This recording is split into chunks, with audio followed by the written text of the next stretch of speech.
세계의 경제 움직임 알아보는 시간이죠. 글로벌 경제, 오늘도 조황리 아나운서와 함께하겠습니다. 어서 오세요. 안녕하세요. 네, 오늘은 어떤 소식 준비하셨죠? 네, 요즘에는 자유여행도 많이 가지만 편리하게 여행사를 통해서 호텔과 항공권을 예매하는 분들도 적지 않습니다. 네. 그런데 여행 도중에 갑자기 여행사가 문을 닫으면 어떻게 될까요?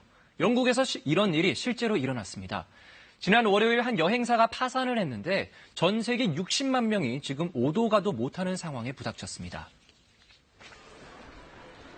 항공기 출발을 알리는 공항 전광판에 온통 결항 표시가 떠 있습니다. 사람들은 지친 표정으로 바닥에 주저앉아 있거나 아예 누워서 잠을 청하는데요. 항공기 운항이 중단되면서 놀러왔던 여행객들의 발이 묶여버린 겁니다.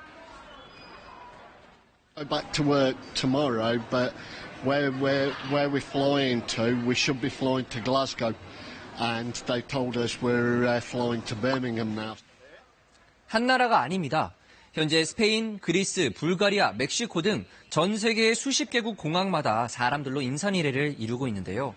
모두 집으로 돌아갈 비행편을 구하지 못해서 일어난 상황입니다. 그런데 이 피해를 본 수많은 여행객들이 모두 여행사 한 곳을 이용했다는 건가요? 네, 그렇습니다. 영국 여행사인 토마스 쿡이라는 곳인데요. 네. 1841년에 설립된 세계에서 제일 처음 만들어진 여행사입니다. 전 세계 16개의 국가에서 여행과 항공 사업을 하고 호텔 체인도 소유한 글로벌 기업인데요. 자금 유동성 위기를 넘기지 못하고 끝내 파산했습니다. 토마스 쿡을 이용했던 여행객들은 대체 항공편을 구하기도 쉽지 않은 상황입니다. 수요가 급증하면서 항공권 가격은 3배 이상 급등했기 때문입니다. 네. BBC에 따르면 현재 그리스와 영국 간의 편도 항공권은 22일 42만 원에서 이틀 만에 150만 원 정도로 뛰었습니다. Just devastated, really devastated. Just, I don't know what to say, to be quite honest. I really don't know what to say. Let's do the deed together. 비행기뿐 아니라 불똥은 토마스 쿡 소유의 호텔에 머물고 있던 고객에게도 튀었습니다. 터키에서는 일부 호텔들이 추가 비용 납부를 거절한 손님들을 그대로 내쫓았고요. 튀니지에서도 같은 이유로 투숙객들을 밖으로 못 나가게 해서 논란이 일었는데요. 다행히 지금은 원만하게 해결된 것으로 전해졌습니다. 그러면 토마스 쿡을 통해서 여행을 예약해놓은 사람들이 전 세계적으로 몇 명 정도나 되는 거죠? 어마어마하게 많습니다. 네. 현재 약 60만 명 정도로 추산이 되고 있는데요. 네. 대부분 유럽인들인데 영국인이 15만 명으로 가장 많고 독일인도 14만 명이나 됩니다.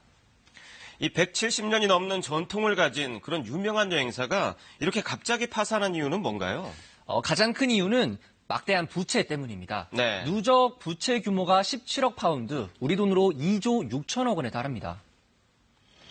토마스 쿡은 지난달 지분의 상당량을 중국 기업에 넘겼지만 파산을 막기에는 역부족이었는데요. 영국 정부에 3천억 원 규모의 긴급 자금 지원을 요청했지만 이를 거절당하면서 결국 문을 닫게 됐습니다. 토마스 쿡은 지난해 매출만 약 96억 파운드, 14조 3천억 원에 육박할 정도로 승승장구했는데요. 올해 들어서 급격히 경영이 악화된 것으로 전해졌습니다. 네, 올해 들어서 회사가 무너질 정도로 갑자기 경영이 어려워진 이유가 궁금해지는데요. 사실 외신들은 여러 가지 요인이 복합적으로 작용한 것으로 보고 있습니다. 네. 우선 올해 들어서 이 40도를 웃도는 폭염으로 여행 수요가 이 유럽에서 감소한 것을 원인으로 꼽았고요. 또 영국의 브렉시트로 불확실성이 커진 것도 수익 악화에 영향을 미쳤다고 전했습니다. 그리고 영국 일간지 가디언은 토마스 쿡이 여행업계의 빠른 변화를 읽지 못한 것도 원인 중 하나라고 지적했습니다. 전 세계적으로 저비용 항공사와 온라인 여행사들이 성장하는 동안 토마스 쿡은 여전히 패키지 상품에 주력해서 경쟁에서 밀릴 수밖에 없었다는 건데요. 네. 실제로 이 여행사 상품을 이용하는 영국인은 7명 중 1명꼴로 나머지는 모두 온라인 사이트를 이용하는 것으로 나타났습니다. But Thomas Cook was behind the curve, and I'm afraid with high costs, such as those expensive high street premises, they simply couldn't cope. 가디언은 특히 저가 항공사인 라이언에어와 숙박 공유업체 에어비앤비가 최대 수혜자라고 전했는데요. 에어비앤비의 경우 2017년 기준 이용자 수가 약 1억 6천만 명으로 이 중 절반 이상이 미국인과 유럽인들입니다. 네. 에어비앤비는 올해 2분기 매출도 8억 파운드, 1조 2천억 원 정도로 기록하며 꾸준히 성장세를 이어가고 있습니다. 결국에는 이 피해가 이 회사를 믿고 예약한 여행객들에게 돌아가는 거잖아요. 소비자들에게. 네. 보상을 받을 수는 있는 건가요? 이 여행객의 경우 여행 보험에 가입을 했다면 사실 원칙적으로 환불을 받을 수는 있는데요. 네. 언제 받을 수 있다는 기약이 현재로서는 없습니다. 그리고 또 항공권만 구매한 경우에는 보상 대회에서 또 제외돼서 이때는 카드사에 따로 환불을 청구해야 하는데 쉽지 않을 전망입니다. 네. 유럽 내 공항에서는 때 아닌 수송 작전이 펼쳐지고 있습니다.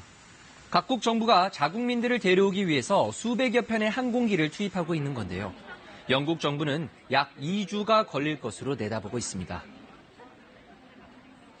토머스 쿡 파산으로 인한 후폭풍은 여기서 끝나지 않을 전망입니다. 이곳에서 일하던 직원 2만 2천여 명이 실직할 위기에 놓인 건데요. BBC는 토머스 쿡 대표가 지난 4년 동안 120억 원이 넘는 연봉을 받았지만 회사를 위기에서 전혀 구하지 못했다고 비판했습니다. 네, 오늘 소식 잘 들었습니다.